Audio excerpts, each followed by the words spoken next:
kale kangambe tetulinawo sente zigenda kukola ki za kuwoowa budde obwo naye nga tusuubira okuwa maaso awo tukkirizibwa okutambuza ekisibo nga tusiiba maaso awo tutuukirize ekintu ekyo. Assalamu alaikum warahmatullahi wabarakatuh. Bampita Nansubuga Halima. Basilamu kyengezaako kyenjagala obakubiriza mwewala ebikola ebikyamu mu kisiibo like mukole emirimu emirungi mu sadak musaale okay like basheyi bafe abalungi mbalina kyenjagala obuuza nti wemba ntuse okusibuluka ki ekisinga okusibulukirwako kangeze nyina entende nyina amazzi nyina amenvu nyina ne juice ki ekiri better for me kyenyina osoosaayo like okusibulukirako. Wow. Sheeta Wagresali. Ekibuuzo ekisoose tukibye bulungi. Omwami abuuzizza aline munne Ramadhani basanze tebalina bakubira nti si bawoowe mu mbeera gye bawangaliramu ate mu kiseera kino tebalina ssente obulya yeza accident eziyinza okuba nti zijjawo embeera y'okuba bazikola omukolo gw'okuwoowebwa akola atya? أعوذ بالله من الشيطان الرجيم بسم الله الرحمن الرحيم الحمد لله رب العالمين الرحمن الرحيم مالك يوم الدين إياك نعبد وإياك نستعين اهدنا الصراط المستقيم صراط الذين أنعمت عليهم غير المغضوب عليهم ولا الضالين آمين. Okusokera ddala nja kwebaza abatestes ba programu eno manya obusiraamu era bakoze omulimu gw'amaanyi nnyo okubeera nga bagezezzaako okukumaakuma basiraamu bannaffe okubeera nga balina kye beeyongera okuyiga mu ddiini yaffe ey'obusiraamu. Era nja kwebaza ne kakiiko ka BBS okubeera nga baatuwa obudde ne tubeera nga tusobozesa okusomesa ku basiraamu bannaffe eyo yonna gye bawangaalira oba oli awo nabo beeyongera okumanya mu ddiini yaabwe ey'obusiraamu. Ekibuuzo nkiwulidde bulungi nnyo era ŋŋenda kukiddamu bwe nti Allah subhanahu wa ta'ala nga bw'ali nti ye al-alim omugezi ennyo yateekawo ekisiibo nga kwagenda otukwasiza mu bintu ebimu bye tubadde nga tukola mu bulamu obwa bulijjo kati n'ateekawo ekisiibo ng'ekisiibo ekyo kigenda kwongera kaŋŋambe okulaga oba okuggyayo ebikolwa byaffe bye tubadde tukola kikiriwo ekituufu kiriwo ekikyamu. Tukimanyi bulungi nti mu mateeka g'obusiraamu abafumbo bafaanana batya? Omuntu okugamba nti ono mufumbo Ismaili mufumbo oba Abdullah mufumbo alina kubeera nga yatuukiriza ki okusobola okubeera nga mufumbo? Okusookera ddala Allah subhanahu wa ta'ala nga obufumbo tebunnaba kubeerawo yakubiriza abasajja okubeera nga bawa amahale abakyala baabwe nga mahale ago ge galaga obwetegefu omusajja bw'alina nti ajja kusobola okulabirira mukyala we bulungi. Then kati waba agawaddeyo olwo basobola okulangirira nika oba obufumbo. Kakati bwe tutuuka ku mbeera ng'eno omusajja n'omukyala babeera wamu naye nga ate tebaagattibwa mu bufumbo obutukuvu ng'owaffe bwe tumanyi nti oba obusiraamu ngaffe abasiraamu. Kakati mu mbeera eyo ekisibo kituuse ng'omuntu gw'obeera naye si muwoowe si mugatte mu butongole nti oba mwagattibwa wabula waleeta buleesi n'oteeka ewaka n'akufumbira emmere n'omugulira ebyambalo oba nawe n'omugulira emmere n'afumba nga yembeera eyo mwe tutambulira. Njagala nsooke nkutegeeze muganda wange abuuziza ekibuuzo kino nti ebimu ku bintu ebittira ddala ekisiibo era nga kyo bw'oba okikoze ebeera penalty amaanyi nnyo zensonga z'okwegatta mu kisiibo mu mukyala akuzira. Omukyala akuzira yaliwa oyo gwobeera nga tomulinaako kakwate ng'oli mu kwegadanga.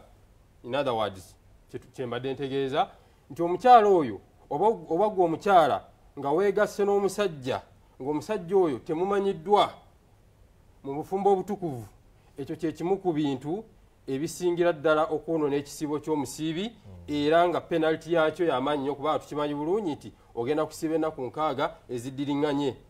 Ate ng'ezo ennaku 6 eziddiringanye emyezi 3 emijjuvu, emyezi 2 emijjuvu, ng'ate togenda kwosaamu n'olunaku n'olumu. Bw'oyosaamu olumu otandika bupya.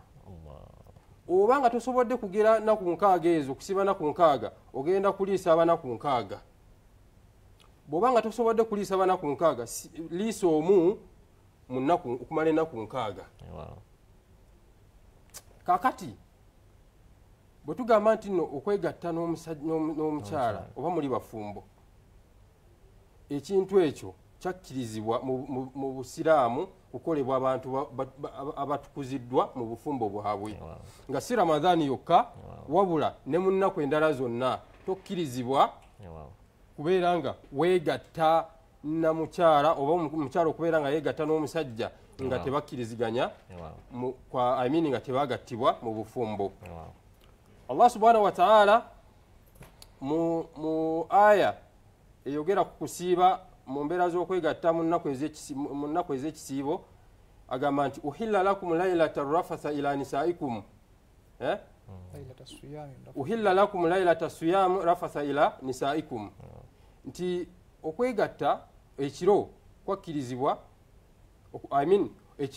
mu kiro ky'okusiiba mwakkirizibwa okwegatta ne bakyala bammwe, okugenda eri bakyala bammwe. Kunna libaasu lakum wa antum libaasu lahunna, nti bo kyambalo kyammwe namwe muli kyambalo kyabwe. Ekyo ekikolwa kwegamba permission eyo eri abo abafumbo abatukuvu abatongozebwa nti eno kapo bafumbo ne balangira n'ennika zaabwe. Tuli wamu awo.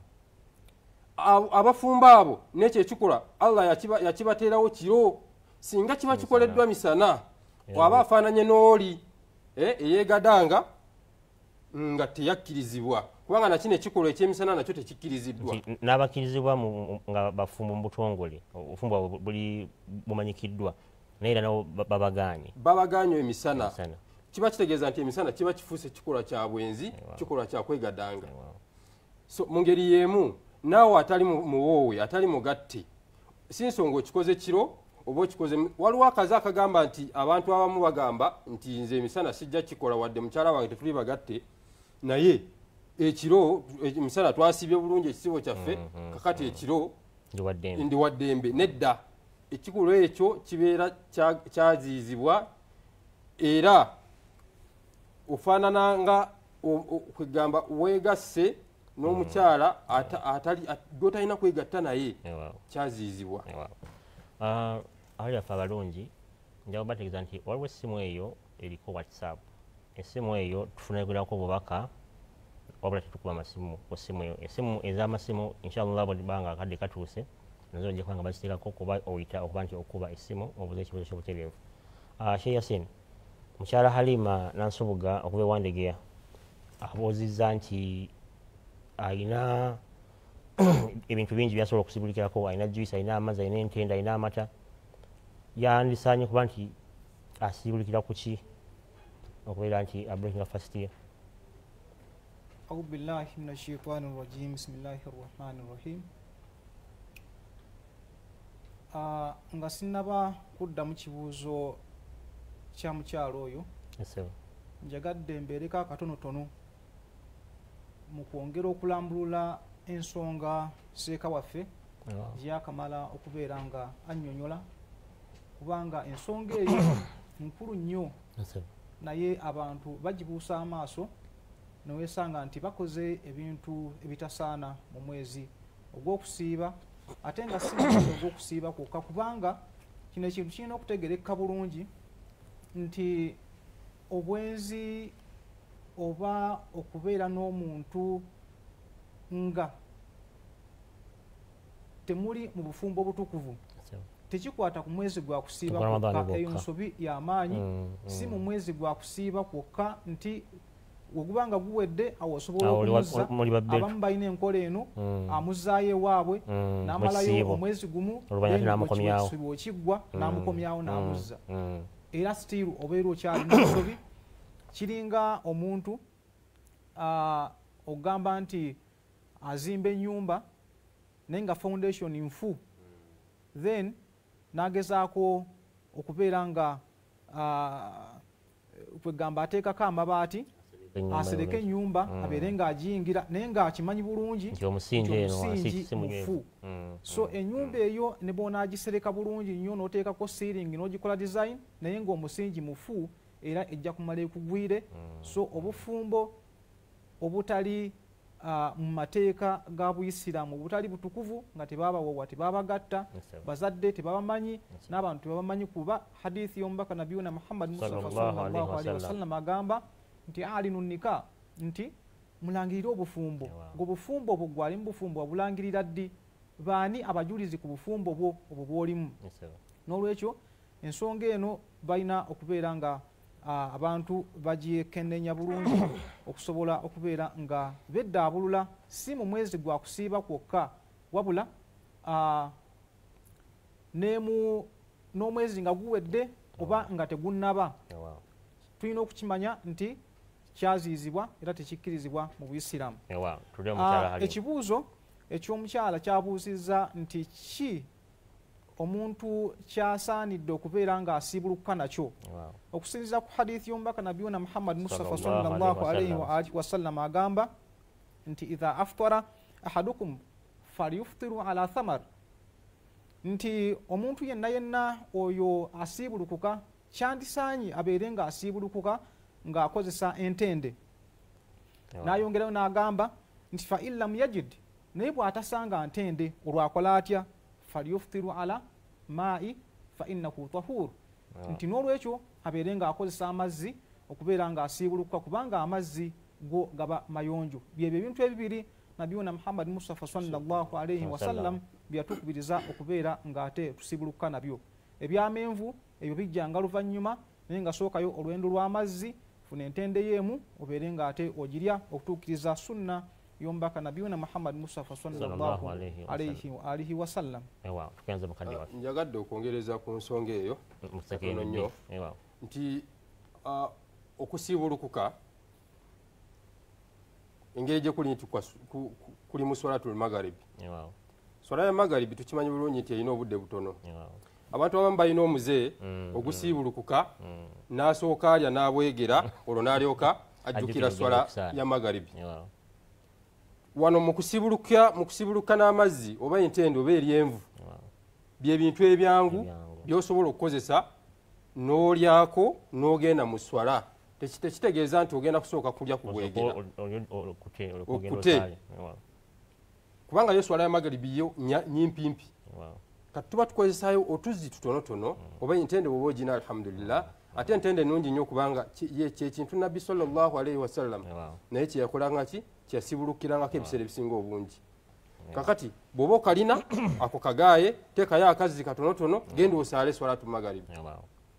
Bale baffe balungi, tulina ebibuuzo nkumuliicu ebiyita mu mikutu egy'enjawulo mu messages, SMS alerts oba WhatsApp. So nabyo twagala tubifune inshallah nabo ate bibe nga biddibwamu basheehi baffe abalungi olunaku olwaleero.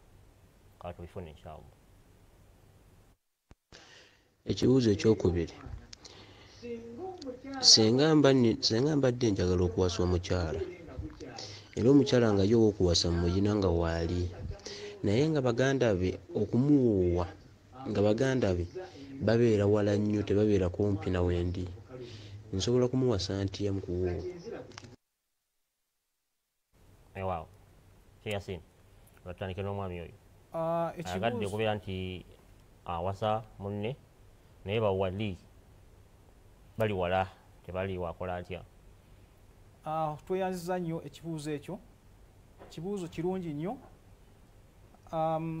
okusinziira ku nkola y'Obuyisiraamu ate nga yensomesa y'omubaka Nabiyuna Muhammad Mustafa sallallahu alaihi wasallam, bw'oba nga okkiriziganyiza n'abazadde b'omuwala, kitegeeza n'abantu be abakusayidi y'omuwala, olwo basobola okukkiriza n'ogenda mu maaso n'enteekateeka ey'okubeera nga ofuna wali eyo ku sayidi eyo gy'oba oli. Okugeza oyinza okuba nga ennaku zino abantu batambula nnyo, oyinza okuba nga waliwo omuwala ali muno gweyagala okubeera nga owasa mu Uganda naye nga ate nzaalwa ya Germany, nga bazadde be kiyinza okubabeera kizibu okuva gye bali e Germany okubeera nga bajja babeere nga babeera witness oba nga bakuwa omuwala oyo mu butongole ng'enkola y'Obuyisiraamu weeri. Bw'obanga omaze okucommunicatinga nabo nga kiri confirmed, then bakuwa olukusa n'obeera nga ofuna wali eno gy'oli, naye ekyo tekireke kuwakaaganya bantu kwekwasa ekyo baleke kuyingira bufumbo butukuvu. Bayina okubeera nga bacommunicatinga ne bazadde b'omuwala, olwo balyoke bamuwe olukusa. Mpozi section ey'okubiri ya answer eri nti abazadde b'omuwala oyo oba we baba nga si basiraamu oba nga basiraamu naye nga tebakkiriza oba tebakkiriza muwala oyo kubeera nga akola ki, nga afumbirwa oyo gwaba akoze eki, gwaba asiimye. Ekira kulabirako ekyamaanyi nga omuwala akyusa Obuyisiraamu naye nga bazadde be si basiraamu, olwo nga ate baagala afumbirwe Omuyisiraamu, olwo Obuyisiraamu buwa omuwala oyo beetu era agende wa kaadhi kitegeeza omulamuzi mu Buyisiraamu, olwo omulamuzi oyo yafuuka omuzadde w'omuwala oyo era n'abeera ng'omuyima n'amugaba mu butongole. So mu Busiraamu okkirizibwa okukola nika ng'omuwala taliiwo oba ng'omulenzi taliiwo, nga oyita mu makubo ago gemaze okubeera nga nnambulula. Nga tunagenda ku kibuzo ekyokubiri, waliwo obubaka wano ku Facebook. Ono ye Sadara Majlis Ulama ya Uganda, ono ye mukulembeze w'abavubuka Abaisiraamu Abahmadiyya mu Uganda yonna, agamba nti Ramadan Mubarak, jazakallah for the program. Kikabu Abdul Samad abuuza Sheikh, ate omukazi atali muwoowe bw'afuna olubuto nga tetuli bawoowe, nzikirizibwa okumusabira? Oza tumuzzeemu nti still omuntu nsubira abadde nga awuliza bulungi tukizeemu. Ono Emmanuel Onyonyo agamba peace be upon him, my villagement. Kati simanyi oba kumwe ani villagement wa Mwami Opiyo, nensa tufune ekibuzo ekiddako inshallah. Tujja kusigala nga tusoma obubaka n'abujje inshallah, tufune ekibuzo ekiddako. Assalamu alaikum warahmatullahi wabarakatuh. Mwebale kutuweereza. Nze Anifa. Kakati ekibuuzo kyange, mashallah, ndi mukazi, omusajja gwe nnina si musiraamu, naye okusiba kwange kulamulwa kutya bwemba nga neewaddeyo nga nniyanjira nensobola okuba nga nsiiba, namulwa ntya? Ekirala, bwemba nga nnyonsa naye ng'omwana wa mwaka gumu nga si bebi, nga nsobola okuwayiririzibwa ne muyonsa wabeera ayagalidde naye nga nange nsiiba, banzikirizibwa okusiiba kaziro nga zisirumizza mwana. Sheikh Sabagudde omukyalo omuwulidde esebo abuuzizza era nsubira nti program ezibadde zijja otatandikira baseeka badde bakyogerako, naye twagala at least oyongereko okumulambulula inshallah abe nga ategeera obukulu bw'ensonga. Musiraamu naye omwami gwali naye si musiraamu, then naleta n'ensonga y'okuba nti alina omwana omwaka gumu ye gwasubira nti si bebi ate yandiyagadde asibe nga ate eno bwayonsa, akola atya? Kakati kyagadde kufaanaganako nekyetumaze okuddamu. naye tujja muddamu sookere ddala okukimanya nti Allah subhanahu wa ta'ala yaziyiza nnyo omusajja okubeera nga awasa omukyala eyenkanya Allah n'ebirala oba omukyala okufumbirwa omwami ng'omwami oyo yenkanya Allah n'ebirala. Allah subhanahu wa ta'ala agamba mu Qur'an etukuvu mu suratul Baqara aya 222 mu Qur'an gye tubala ne basmala nti wala tankihul mushrikati hatta tu'minna wala amanatu mu'minatun khairun min mushrikatin walau a'jabatkum nti towasanga mukyala yenkanya Allah n'ebirala omuzaana omukkiriza asingira ddala omukyala yenkanya Allah n'ebirala ne bw'aba nga akusanyusa atya. Era aya nemala neddeeri ng'egamba adressinga baki abakyala naye bagamba nti wala tunkihul mushirikina hatta tu'minu nti nammwe abakyala temufumbirwanga basajja abenkanya Allah n'ebirala okutuusa nga bakkiriza. Kakiba kitegeeza nti situation omukyala oyo gy'alimu ye situation nti omusajja gwali naye si yoyo yakola kalima shahada.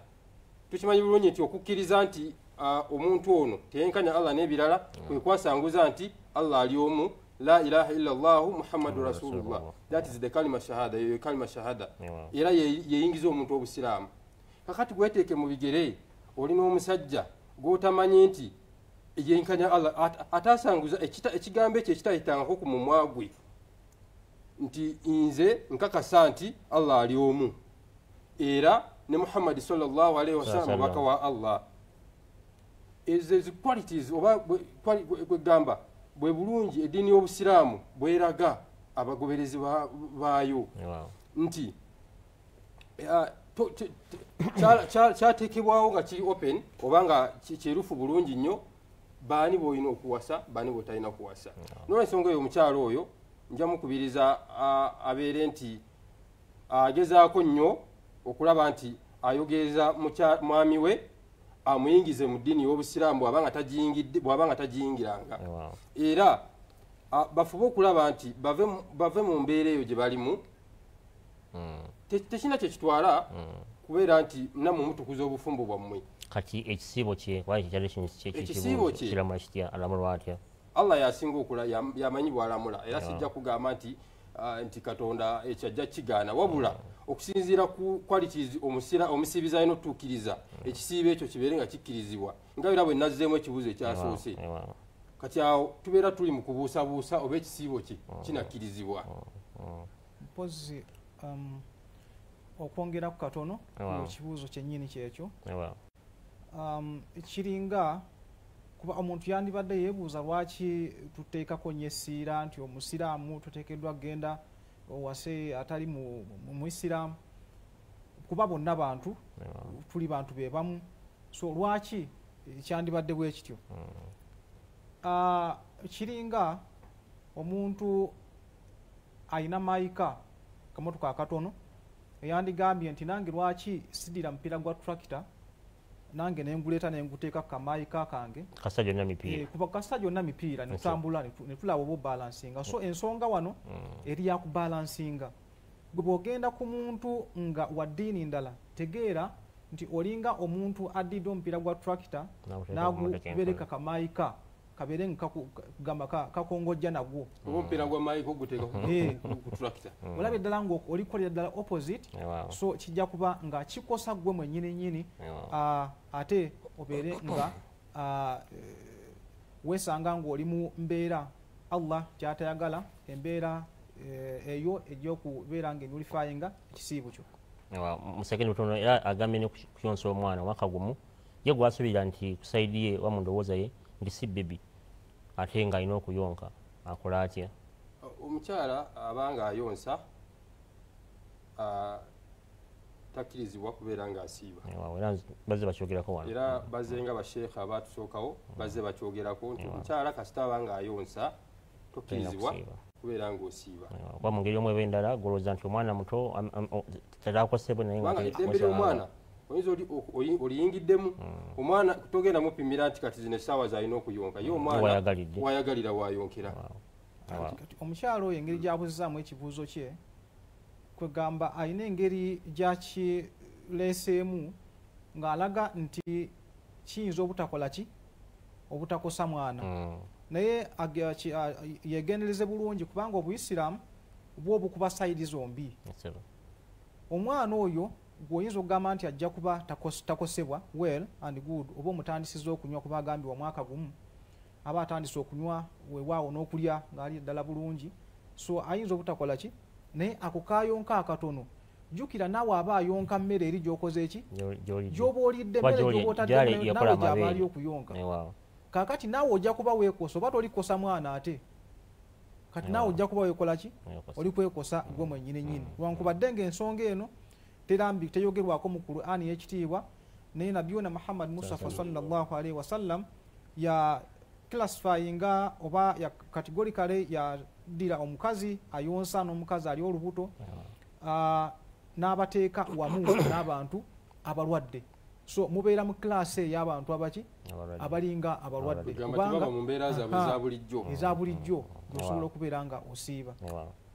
Nsaba tufune ekibuuzo kimu ate tulyoke tugende mu masimu ng'abalabi byaffe abalungi abali ng'olina ekibuuzo kyagala okubuuza ogenda kubanga oweebwa ennamba ku screen yo obe nti osinziira okuba essimu ate obuuza ekibuuzo obe okudda mu butereevu wano katufune ekibuuzo ekirala. Assalamu alaikum warahmatullahi wabarakatu. Seeka amanya bampita Adam Damba okuva wano Ekyengera. Teeka mbadde mbuuza singa mbanga nasiibye nentuuka ekiseera ku ssaawa nga 7 nempulira nga ndi bubi nemmira akakerenda nga nvubiddwa oluvannyuma nenkijjukira nti ate nasiibye namulwa ntya. Omukulu asiibye ate n'atuuka ku ssaawa 7 awo nawulira ng'embeera emutabuseeko amangu awo namira akakerenda ate agenda okujjuka naga bannaye nasiibye nkola ntya? Okusinziira ku Qur'ani y'ekitiibwa yo ekirambika kaati nti faman kana minkum maridan aw ala safarin fa'iddatun min ayamin ukhal nti oyo yenna mu mmwe alyesanga nti mulwadde oba nga ali mu lugendo olwatuukirize omuwendo gw'ennaku ez'okusiiba mu nnaku envannyuma ng'omwezi guwedde. N'olwekyo Qur'an eri very clear. Ensonga eyo gy'ayogeddeko obwesanga nti olidde ekintu kyonna kyonna mu butali bugenderevu osobola okubeera nga weeyongerayo n'ekisiibo kyo naye ate yayongeddeko kali nti mulwadde watukidde okuba nti amira akadagala wotukidde okuba nti omira eddagala then kiba kitegeeza obulwadde bwo bukukakatako okubeera nga ekisiibo olunaku olwo olutta n'otuukiriza aya ya Qur'ani nti ogenda kubeera nga olusasula mu nnaku ziri envannyuma. Katufune ku masimu inshallah abantu nga basatu bakola ku masimu tubule nabo ate ebibuuzo byabwe olujja kumanya nti tudde ebibuuzo ebirala bitulabiikingana. Nga tutundira amasimu tujja kusooka tufuneyo ekibuuzo ekirala. Ali ku simu halo Sebo Nyabo halo halo tufiiriddwa. Waalaikum salaam wa rahmatullahi wa barakatuh. Sebo amannya go gy'osinzidde n'ekibuuzo kyo. Sebo Ese Mwami Faisal. Ese bo. Ese bo. Ese bo.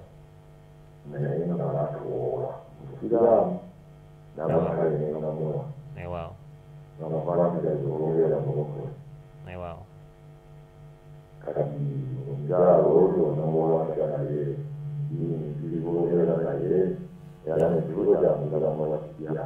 Wow. Kale sebo tegese bulungi. Tusifune essimu endala. Hello. Hello. Hello. Yes, sebo tuya bulungi.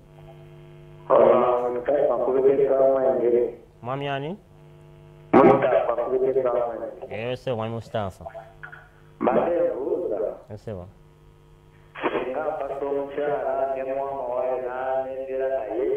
Yes, sebo.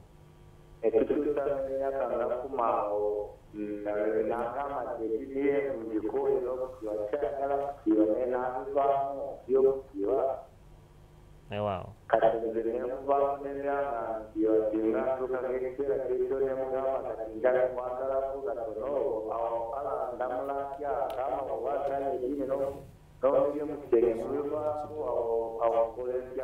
Wow.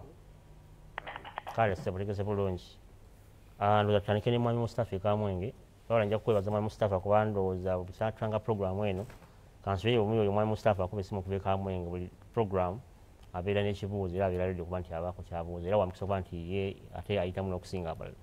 Kale nsaba tutandike naye ekyo kitegeeze bulungi ndowooza.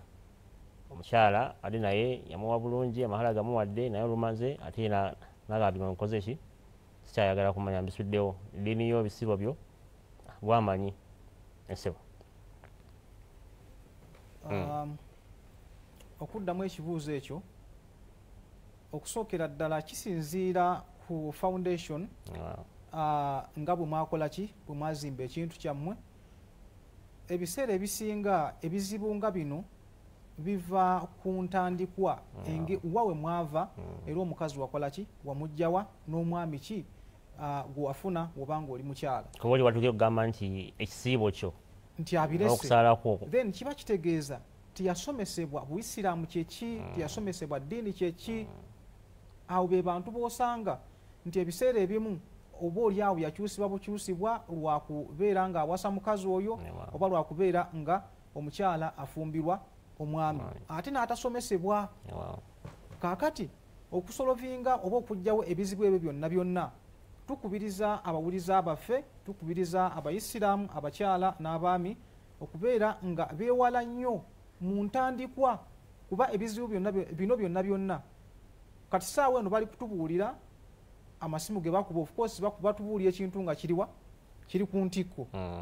Kati abamu badivosinga abamu bazeeyo mu bukristaayo kubanga yafumbirwa oba yawasibwa lwaki lwa mukwano yakyuka obusiraamu lwaki lwa mukwano obula teyakyuka busiraamu lwakubanga yali amanyi ategedde nti Obuisiraamu y'eddiini entuufu. So twawule ebintu bino ebibiri omukwano n'Obuisiraamu byanjawulo. Ekisiibo abuuza ekisiibo kyekiramu kitya? N'olwekyo ekisiibo omuntu of course wabanga yayimirira n'alangirira nti avudde mu Buisiraamu then oyo of course oba olina okukola ki okubeera nga tobeera naye muki mu Buisiraamu amini muki mu bufumbo obutukuvu of course aba akoze eki aba alangiridde nti avudde mu Buisiraamu. So n'obufumbo bwe oba obufumbo bwammwe buba buli nullified. Mwami Faisal Irandoza naye okugenda Masuba ndowooza yateera n'ekyokubina kikyagadde kufaanana n'ekyasoose. Era kuba yagamba nti ono yatuuka n'okuba nti ava mu Busiraamu saawa zino mulokole. Waawo. Kati waliwo ebintu ebiri sensitive naddala mu bufumbo ng'ekintu ekyo kisingira ddala y'eddiini. Kyokkola Nabbi sallallahu alayhi wasallam ye yali strict nnyo mu bakyala ki be tulonda. Oyinza okuba nga omulonze kale nga musiraamu naye njagala kulaga emphasis gye yateeka ku kigambo ddiini. Nabbi sallallahu alayhi wasallam yagamba nti tunkihu lmar'atu li arba' nti mu mbeera za bulijjo normally omukyala awasibwa lwa bintu bina. Limaaliha ebyobugagga bwe walihasabiha n'obulungi bwe then wadiniha I mean wajamaliha n'obugagga bwe wadiniha ne ddiini ye. naye ate n'ategeeza abasiraamu nti fadhfaru bidhati ddiini tarbati yadaaka nti naye mmwe abasiraamu mmwe kyemulina okusinga okutunuulira ye ddiini kubanga bw'oba tokikoze olwo byonna byonna byoliko bibeera togenda kufunamu. Era nga baseka era programu yabadde bakinyonnyodde bulungi nti olukusikiriza lujja kuggwaawo. Obulungi bw'omuntu amaze okuzaala omwana omu babiri basatu bataano oluusi tekyagenda mutunulako. Oli yagamba simanya nti maali emaali neemala oluusi nekolaki naye ate omuntu ojja kubanga ate emyaka gyeyongera mu bukulu nga yalina eddiini ate asigala anyweza.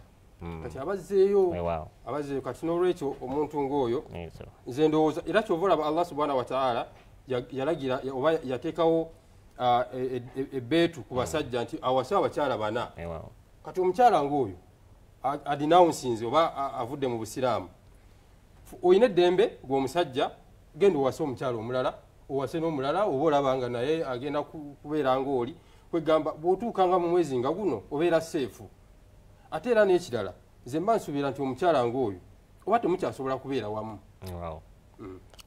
Tugendeko mubaka balala wano ku SMS text messages naabuuza ndi mupya mu busiraamu taata wange yafa nsobola okusaddaka ku lulwe Ssemombo Idrisa Kawanda. Okusaddaka kisoboka bulungi nnyo. Kati waliwo situation nga omukyalo oyo omusajja oyo nga ne famire yo bana ne muzeeyi we yagenda okufa nga si musiraamu wabula ye n'asiraamuka luvannyuma naye ate omuzadde yasigala muzadde ne bwabeera nga teyali musiraamu naye era gwe omusiraamu oba gwe Katonda gw'ayambye n'oyingira mu ddiini y'obusiraamu erina ensomesa amakula gwe kikukakatako okubeera ng'osabira ku muzadde w'oyo oba ng'omukolerako swadaka ng'ezo ekyo tekirina buzibu era osobola ogenda mu maaso nga omukolerako swadaka ekyo tekirina buzibu kubeera ne mu mikolo gya hijja era tusobola bulungi nnyo n'okukolera abantu hijja abataliiwo naddala ng'omuntu oyo naye yali musiraamu ekyo kyo kyanjawulo omukko bw'aba nga yali musiraamu osobola okusituka n'ogenda n'okola hijja. Sheikh Sino naabuuza assalamu alaikum basheikh amannya Haruna Ali Balongo. Ekibuuzo singa mukwano gwange atali musiraamu atusiibulula ebintu ebyo tubirye alina mukwano gwe John Peter Joani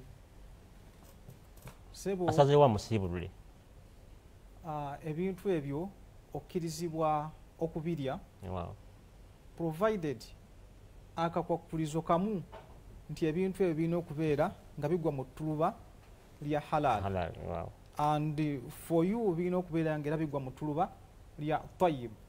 So n'olwekyo akkirizibwa okubeera nga mimin ali ebintu ebyo kasita biba nga tebigwa mu kkubo liri erya haramu. Nsaba tufuneyo ekibuuzo ate ekirala okuyita ku muntu baffe gwa WhatsApp. Wa rahmatullahi wa barakatuh. Amanya n'eddoboozi nze Kakembo Sinaani neeberera eno Katooke era nga ndi kansala w'abantu b'e Wamala ku lukiiko olukulu olw'e Wakiso District. Neebaza management ya BBS okuterawo pulogulaamu eno y'okumanya obusiraamu sawumu muno. Neebaza moderator nammwe baseeka abali ku mukulu.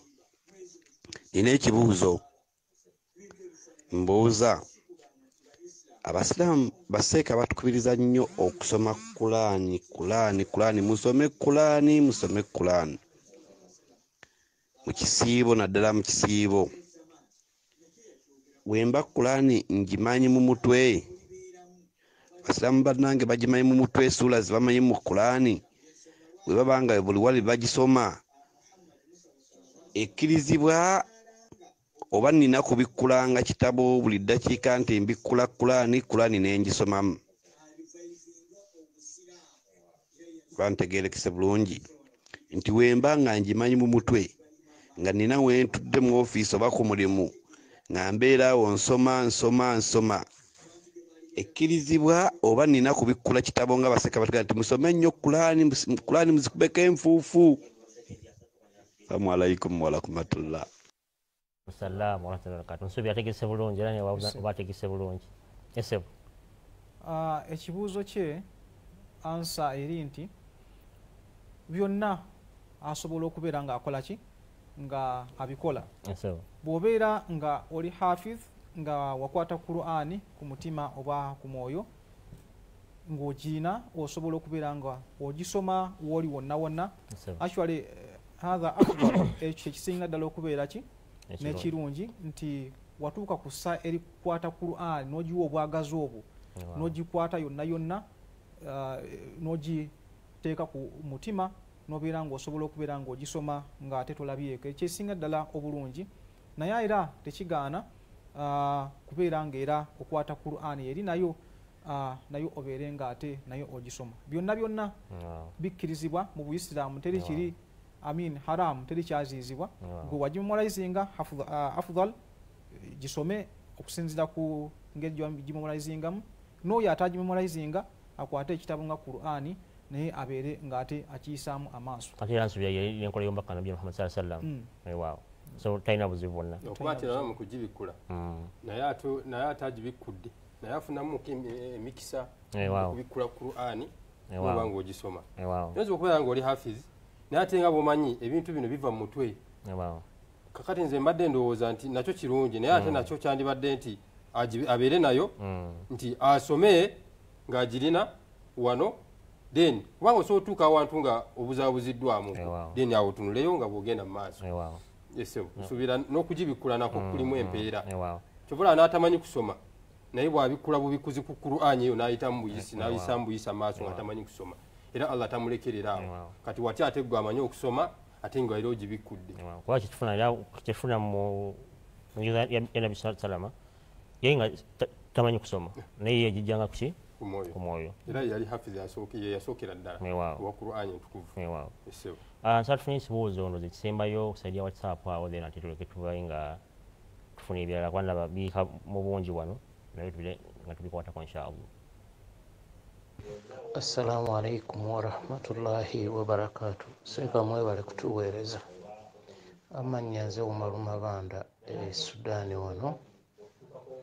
Ekibuuzo kyange kigamba nti singa mbasaasadde sola ya Isha nenzija mu muzikiti nensanga nga basaala taraweya seeka nina kusooka kusaala sola ya Isha oba ngenda maaso ne taraweya.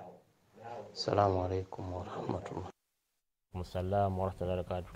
Sheikh Twahir omwami Mabanda okuva Sudaani iri atwala butereevu era agoberera ebimusomesa abuuza aze tanakusaala sala ya Ishai ayingidde mu muzikiti ng'ate tarawehe olwedde eyimiriddewo akola atya asooke sunna farada?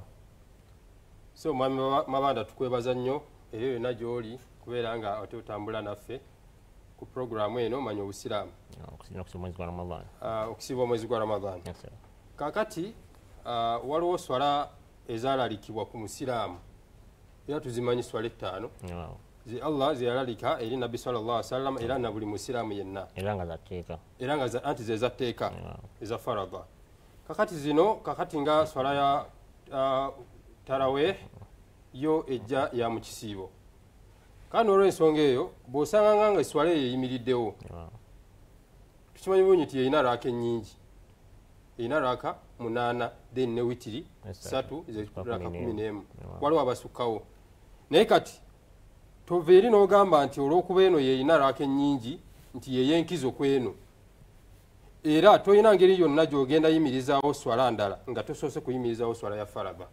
N'olw'ensonga eyo bw'osanga nga bali mu kusaala taraweeh nga gwe tonnasaala Isha saala Isha then oluvannyuma weegatte ku bantu abali kusaala taraweeh.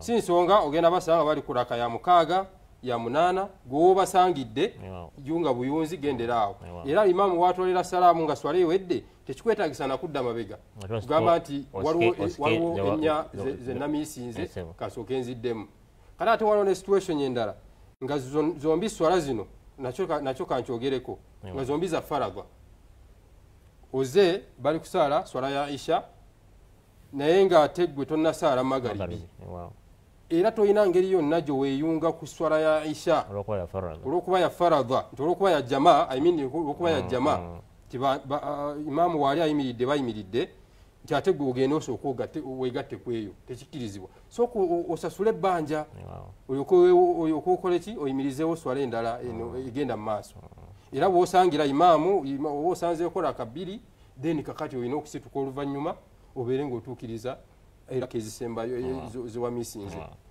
ono Hadija abuuza assalamu alaikum warahmatullahi wabarakatuhu mbuuza singa mbadde nfumba nga njagala kuloza ku munnyo gw'ebyo byemba nfumbye nzikirizibwa okuteekako kasupu katono ku lulimi nenkasangulako after testing nga sikamize tolina ngeri wonna wogenda kutesitinga kintu ku lulimi n'otakiwulira tesiti yakyo kiba kigenze olulimi lwo luli sensitive nnyo kwoteekako oba omaze okukawulira tekikwetaagisa kusooka kuwulira ekintu ng'okimira kikkirira wano olyoka omanye nti nsi bulukuse akantu konna by the way okusinziira ku bafukaha bonna bakanya ku nsonga egamba nti ekintu kyonna kyonna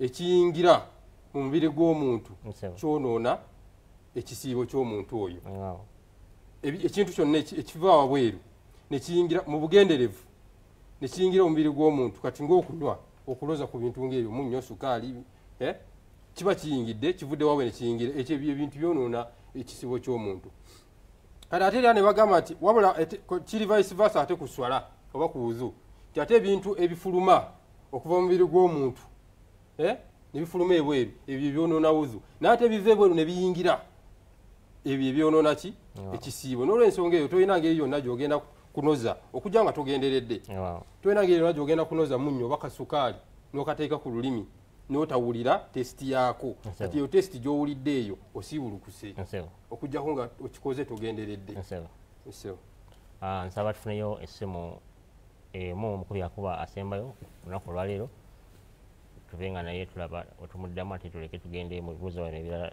olwakwayo. Halo, ali ku simu? Halo? Halo? Wa alaikum assalam wa rahmatullahi wa barakatuh. Sebo amannya go gy'osinzidde n'ekibuzo kyo? Amanya Abbas Mawanda. Ese Mwami Abbas Mawanda. Osinzidde wa sebo? Neyanziza nnyo programu ya siri. Sebo. Halo, tukuya bulungi Mwami Abbas. Halo. Tumufiiriddwa Mwami Abbas Mawanda. Tufuneyo ndowooza essimu esembayo inshallah. Halo. Halo. Salamu alaikum. Wa alaikum assalam wa rahmatullahi wa barakatuh. Sebo amannya go gy'osinzidde n'ekibuuzo kyo? Amanya Mwami Didas Kame. Mwami ani Sebo? Mwami Didas Kame. Mwami Muhanji Didas, yes Sebo? Ekibuuzo kyo Sebo? Yes Sebo? Omuntu yafumbira kumenya sinziramu. Yes Sebo?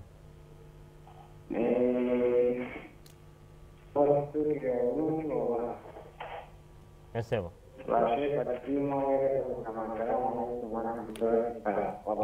Wa alaikum assalam wa rahmatullahi wa barakatuh. Manjiza sabuuza oli musiraamu afumbidde emmere akizibwa okugirya nga asiibuluka. Nso ate kidde ewa munaffe oli yabuuza Mwami Haruna alina munne si musiraamu akola atya? Esebo wadde wakwongereko?